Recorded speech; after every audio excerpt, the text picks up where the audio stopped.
الف مبروك يا شيف. الله يبارك في حضرتك. خد يا جدع، انت رايح فين؟ خد يا جدع. من حلاوه الحاجات عندهم خدت التورتيتين دولت وقلت يا فكيك. ريزبري فاتح في ميدان العماره في امبابه. المحل ده لازم تروحوا تجربوه. المحل ده بيقدم عظمه، هتلاقي عنده التورت اشكال ومقاسات واسعار كتير جدا، من اول 150 جنيه لغايه 400 جنيه. وهتلاقي عندهم بقى تشكيله كتيره من العلب والاطباق الجاهزه، والطواجن بقى هناك ايه فوق الجمدان، وبالذات اللي باللوتس. وهتلاقي عندهم كمان الكاب كيك اللي غرقانه نوتيلا حرفيا، والجاتوهات بقى عندهم اشكال وانواع كتير. هتحتاروا.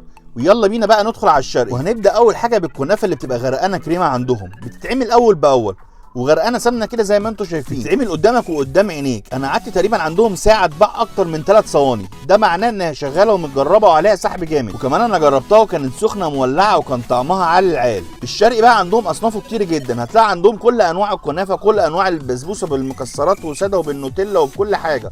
هتلاقي عندهم المدلعه بتاعه طنطا، هتلاقي عندهم تشكيله كبيره جدا من البسيمه ومن الكنافه اللي هي ملفوفه بالمكسرات والجلاش والبقلاوه، كل حاجه موجوده هناك. وبالذات الكنافه المبرومه عندهم هناك طعمها جمدان بجد. المشبك بقى والركن بقى بتاع الشرقي القديم بقى، صوابع زينب مع البقلاوه والبلح الشامي اللي محشي بالكريمه، كل ده هتلاقيه موجود عندهم. احسن حاجه بقى ان هناك الاسعار كويسه جدا، وهتشكل تشكيله كبيره جدا للبيت. مش بس كده، وكمان لما تحب تهدي حد هيشرفوك بجد. وكمان لو مزنوق في حاجه حلوه على قد الايد، ممكن تجيب من عندهم الطواجن الصغيره ديت ام علي والرز بلبن. ويا سلام بقى على القشطوطه عندهم عالميه. ركن الهدايا الشوكولاتات هتلاقي عندهم انواع فخيره جدا، وكمان بيعملوا كحك وبسكوت وحاجات كتير قوي في العيد. لو عايز تهدي حد بجد اطلع على ريزبري في امبابه في ميدان العماره.